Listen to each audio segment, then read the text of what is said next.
की वीडियो है। 3 गैर मुस्लिम लड़कों ने मिल करके कॉलेज से बच्ची को बुलाया और उसको मार करके स्कॉर्पियो में ले गया।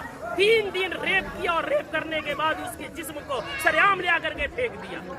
आए दिन ये खबरें आ रही हैं।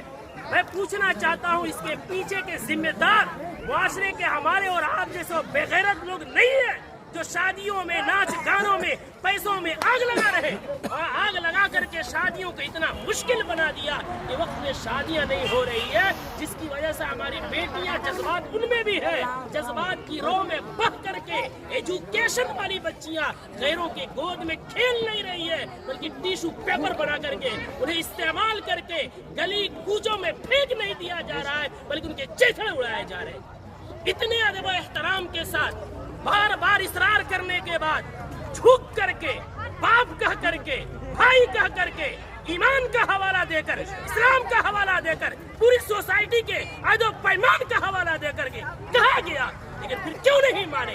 जुर्रत की बात है, हिम्मत की बात है। आखिर वो हिम्मत आई कहाँ से कि पूरा मुआशरा बाइकाट कर रहा है? आप नाच ला रहे हैं, चौक पे नचा रहे हैं, पूरा बस्ती इस गुनाह से बचना चाहता है। खुदा का खौफ खाए हम लोग, कल क़यामत में क्या मुंह दिखाएंगे? पूरे गांव में नचाते हुए लेकर आते हैं, मस्जिद के सामने से लेकर आते हैं, पूरे गांव में। ये क्या है? इसको जिद नहीं कहते हैं तो और क्या कहते हैं? इसको हठधर्मी नहीं कहते हैं तो क्या कहते हैं?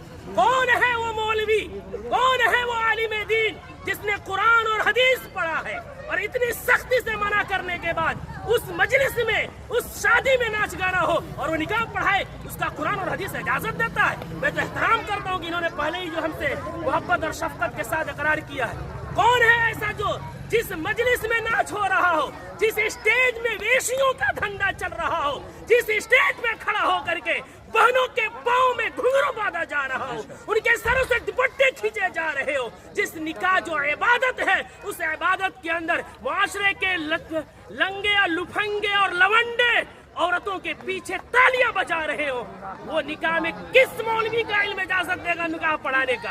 कौन सी कुरान इजाजत देगी? कौन सी हदीस इजाजत देगी? यहाँ सब कलिमा पढ़ने वाले हैं। हम मरेंगे, रब के सामने हाजिर होंगे। दुनिया की बात छोड़े, हमें ये खौफ क्यों नहीं आता कि निकाह एक इबादत है, नमाज भी इबादत है। नमाज में अगर कोई गाना बजाए, नमाज का मजाक है। निकाह में कोई गाना बजाए, वो निकाह का मजाक नहीं तो क्या है? जो मौलवी कुरान की आयत पढ़ेंगे, उनका मजाक नहीं तो क्या है? हदीस